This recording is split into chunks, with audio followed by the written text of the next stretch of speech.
Okay မင်္ဂလာပါအတက် Fiber Internet DSD Flash Pay မှာပြန်လည်ကြိုဆိုလိုက်ပါတယ်ကျွန်တော်ဒီနေ့လုပ်ပြပေးမယ်အကြောင်းအရာလေးကကျွန်တော်တို့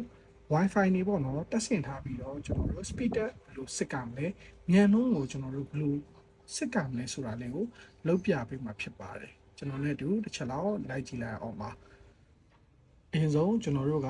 စစ်မဲ့ပေါ့နော် Wi-Fi ကိုဒါချိတ်ထားဖို့လိုပါမယ်ပြီးသွားလို့ရှိရင် VPN တွေချိတ်ထားလို့ရှိရင် VPN တွေအကုန်ဖြုတ်ပေးထားပါ device ကကျွန်တော်တို့တစ်လုံးနဲ့ချိတ်ပြီးတော့စစ်ရင်ပို့ပြီးတော့အတိအကျထွက်ပါတယ်စိုက်ရဲ့အနီးနားမှာနေပြီးတော့စစ်ပါပို့ပြီးတော့ကောင်းပါတယ်ခင်ဗျာကျွန်တော်ပြပေးပါမယ်ဒီမှာ Wi-Fi ဒီ connection တိုင်းကကျွန်တော်တို့ဖုန်းထဲမှာအပြည့်အဝမိနေဖို့လိုတယ်အပြည့်အဝမိပါတာလျင်ကျွန်တော်တို့ speed တက်ကအမှန်ထွက်မှာဖြစ်ပါတယ်ဖုန်းနဲ့စစ်တာဖြစ်တဲ့အတွက်ကျွန်တော်တို့speed တက်က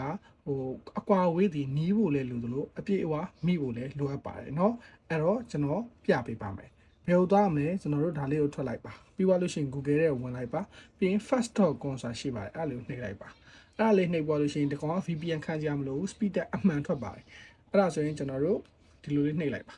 အဲ့ဆိုရင်ကျွန်တော်တို့အခုတက်ထားတဲ့မြန်နှုန်းနဲ့ရနေတဲ့မြန်နှုန်းကိုက်မကိုက်ကျွန်တော်ကြည့်ပါမယ်ကျွန်တော်ကတော့ဒါအတန်းကျွန်တော်တို့ရဲ့ Atom Fiber Internet 30 မှတ်ကိုကျွန်တော်တက်ထားတာဖြစ်ပါတယ်ဒီမှာဆိုရင်35ထိထွက်ပါတယ်အဲ့ဒါကြောင့်မို့ကျွန်တော်ယူထားတဲ့မြန်နှုန်းနဲ့ကျွန်တော်ရရှိတဲ့မြန်နှုန်းအပြည့်အဝရပါတယ်ဒီနေ့တိုင်း like စစ်ကြည့်လို့ရပါတယ်အားလုံးကိုကျေးဇူးတင်ပါတယ်ခင်ဗျာ